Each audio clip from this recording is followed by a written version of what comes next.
We'll get into stance, squares, and basics, just loosely, not really on the round, but you want to do a round of that. And then the squares, which I'm going to draw with my little chalk. And that's what you can do outside. So we'll all be orthodox, stand sideways to me. Face palm me here, step towards me with that left foot. That makes me narrow. I want to look down this forward side. That's my lead hand. My power hand's in the reserve here. It's got more of my weight on it. Like a motorboat, my weight's in the back. But when I bend my knees, I'm going to feel off balance because I'm on the same line. So I need to step out to the side and also point that toe towards the target, giving me a little bit of a wedge. So this is my own little square, and I'm pointed on this, my power's coming on this angle, and I'm shifting on an angle. Try and keep your head in the left hip pocket by closing the distance between your rib cage and your hip, and that will keep you from leading with your chin. So you want to tuck your pelvis forward to help you shrink into this little safe little spot, right? Gives you a little place to rest your elbows with your hips forward, like a cobra. Got my coil, and I can move and strike here, right? So elbows are on my hips, so the hips receive the blow, and my fists are aligned more with my shoulders. Then I don't want you to bring your elbows out. You can see how this might seem like a good guard, but I'm open in all areas here, right? Keep your fists up, but tuck yourself down behind them, and you should be able to turn over immediately like you're whisking sweat off your eyebrow or whipping a sticky booger up your face. So the jab, that's the left hand, as in an orthodox fighter, your forward hand is motored by the back of the boat. You have 60% of the weight on the back foot here. You're going to push off there, and again, the hip receives the blow. So I expand my base to drop into my left hip, right? That first step, that sends my left elbow, my hip sends my left elbow, and I immediately turn over my left thumb, so that on the contact of my left toe, I also strike the target and transfer that weight. Rather than pick up all that weight with my upper body and bring it back, putting myself right in their range, I need to drive that target back and arrange my leverage point forward. Also easily reset my balance by stepping forward with my right foot. So that jab has two steps. That's my jab without my punch. 1, 2, 1, 2. All right, reset back into your stance each time.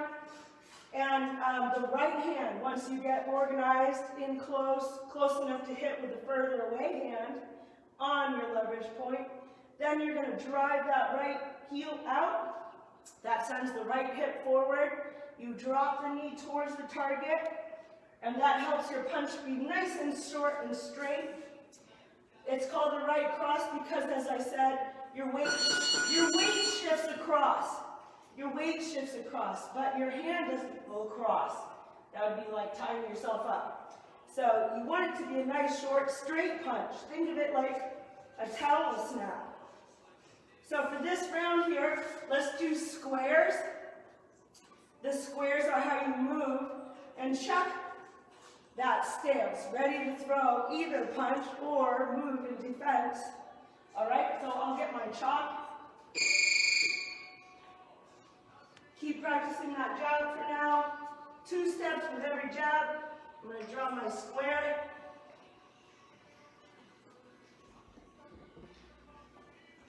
Right? This is my left toe. Thanks, Jeremy. My right, it's a little bit of a rectangle here. That's a little wide. Anyway, this is going to be my quadrant. My weight should land just about in the middle of that, right? So this can help you have a visual what's going on here. So we're going to move to the, let's move to the left 2 steps. time, you want to drop to check your base. And your stance should remain the same. I'm going to go one more step to the right here. Let's go 2 steps forward with the jab. So at the front of your square, 2 steps left, 2 steps backwards. The squares can help you, if you drew a square out like this, can help you make sure that you're moving equally and in an actual straight line.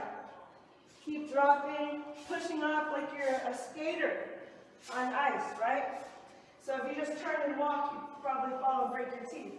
Let's go forward with the jab, left, with the jab, backwards, 2 steps, squat, throw that right hand to the right, 2 steps, squat, throw that right hand, forward with the jab, to the left with the jab, backwards, 2 steps, squat, throw that right hand, to the right, squat, throw that right hand, forward with the jab, to the left with the jab, backwards, 2 steps, squat, throw that right hand, to the right, 2 steps, squat, throw that right hand, forward with the jab, to the left with the jab, breathe with those punches. I'm going to go backwards with the jab, so that means step, and then again my jab lands as the left bottom foot lands. Return, jab, right? To the right, same thing. Step and then jab. Step and then jab. Forward with the jab.